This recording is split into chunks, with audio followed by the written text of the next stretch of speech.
自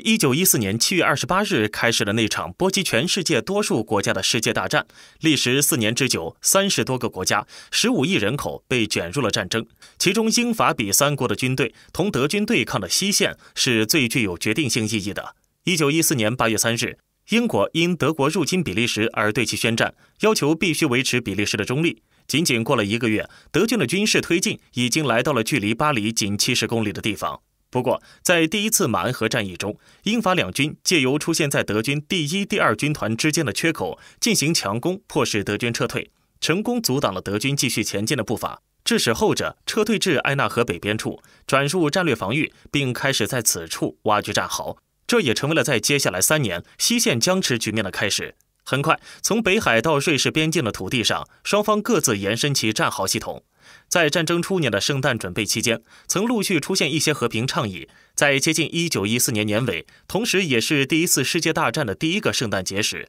出现了一封为了和平的圣诞节公开信。这是由101位英国妇女参政运动者署名，并寄给德国与奥匈帝国妇女的公开讯息。教宗本笃15世亦在1914年12月7日向交战中的各国政府呼吁签订正式的休战协议，恳求至少在天使歌咏之夜让枪炮沉默下来。然而，这项呼吁被各国官方严正回绝。但神奇的是，尽管双方并没有正式休战，沿着西线有大约10万名的德军和英军自发地终止了战事。第一个休战案例始于1914年12月24日的平安夜。当时德军在比利时伊佩尔地区开始装饰起他们的战壕。12月25日，在法国的弗罗梅勒镇，英国和德国士兵为他们在1周前的一次夜袭中牺牲的同伴一起举办了一场合葬礼，大家唱起颂歌，人们相互交换帽徽和制服纽扣。德军给英国人送去香肠和杜松子酒，并得到了英国士兵回赠的牛肉罐头、香烟和茶。之后，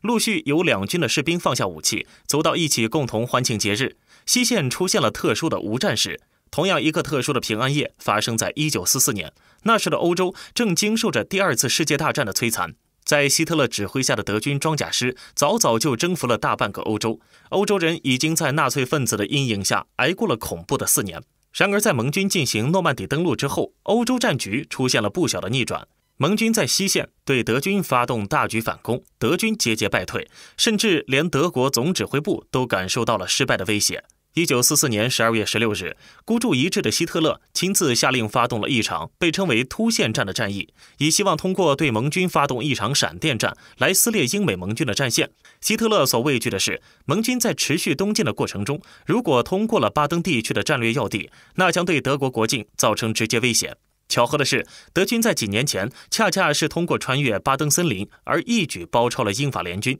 继而成功与坦克部队配合而占领了法国全境。濒临绝境的德军将所有的希望都压在了这个曾经为他们带来过奇迹的地方。寒冷的天气，德军内部弥漫的绝望气氛和盟军乘胜追击的勇气，也使此次战役蒙上了特殊性。巴登战役的残酷程度自然可想而知。这场持续了1个多月的地面战役使双方部队伤亡惨重，德军士兵死伤达15万之多，盟军方面的伤亡也高达12万，其中美国士兵占据95%以上，是美国历史上伤亡人数最多的一次战役。这一年的12月24日平安夜，双方激战正酣。德国特区许特根森林的深处，一位名叫伊丽莎白·维肯的德国妇女，为了逃避战乱，带着12岁的儿子福瑞斯，还有一只以赫尔曼·格林命名的肥公鸡，住在森林中一个用于狩猎的小木屋。远处枪炮声依稀可辨，伊丽莎白做了一顿鸡肉餐，和儿子在寒冷的小屋中一边燃柴取暖，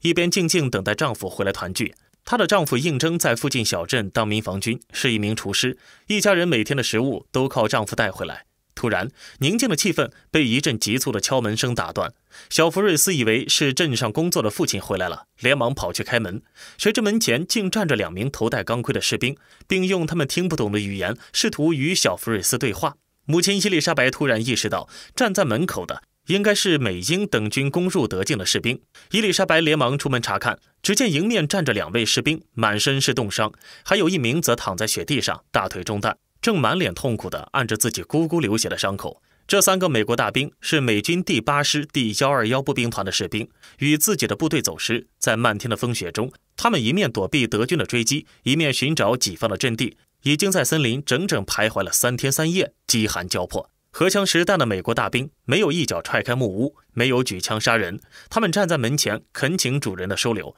伊丽莎白读懂了对方的意思，沉默着。儿子小福瑞斯看着母亲，母子2人心里都非常清楚，纳粹德国规定收留敌军者格杀勿论。出人意料的是，片刻沉默后，伊丽莎白把美国大兵请进了小屋。她将伤兵安置到小福瑞斯的床上，将床单撕开做成绷带为他裹上。她吩咐儿子去打来1桶血，为冻伤的士兵揉擦手脚，并把家里的公鸡格林捉来，拿出家里仅剩的6个土豆，做成圣诞晚餐。简陋的木屋顿时香气四溢。伊丽莎白很快发现，她能够用法语和另一位美国士兵进行简单的交流，这也让原本紧张的气氛稍微缓和了一些。这时，一阵仓促的敲门声再次响起，但从门外传来的可不再是美国人痛苦的呻吟声，而是洪亮又坚定的德语。一家人知道，收留敌军可是要杀头的罪过。伊丽莎白连忙让3位士兵退进里屋，自己去缓缓地打开了房门。德国士兵说，他们与自己的部队走失，在森林中迷了路，要借宿一晚。伊丽莎白自知瞒不住嗅觉敏锐的德军，便坦白了在屋子里面收留美国士兵的事情。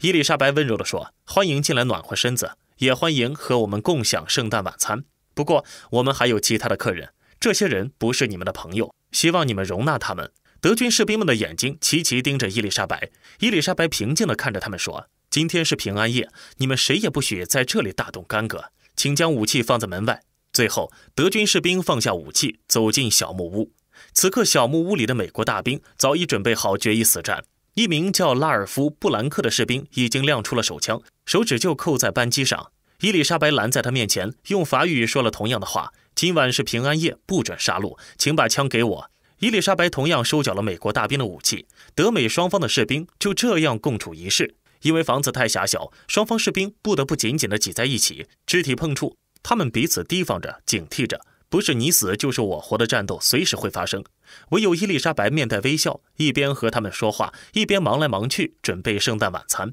小木屋的温暖，食物的香气，伊丽莎白慈母一般的热情与平和，让士兵们紧绷的神经慢慢松弛了下来。美国兵将自己的香烟盒掏出来，请德国士兵抽烟。德国兵则从背包中拿出1瓶红酒和1块面包，与大家分享。一名德国兵走去为美国伤兵检查伤口，并用自己的急救包为他处理包扎枪伤。双方的忌惮与警惕渐渐消失。这个平安夜，7名士兵同床共眠。第2天早上，伊丽莎白给美国伤兵喂了鸡蛋汤。德国士兵用地图告诉美国人他们的阵地所在地，并告诉他们不要去蒙夏镇，因为德军已经重新占领该地区，去那里等于自投罗网。德国兵还做了一副担架给美国伤兵使用。双方再三感谢伊丽莎白和小男孩福瑞斯之后，握手告别，朝不同的方向离去。故事到这里并没有结束。14年之后，小男孩福瑞斯长大了，他居然移民到了美国夏威夷，还开了一家披萨店。在美国朋友的敦促下，他把这段经历写出来，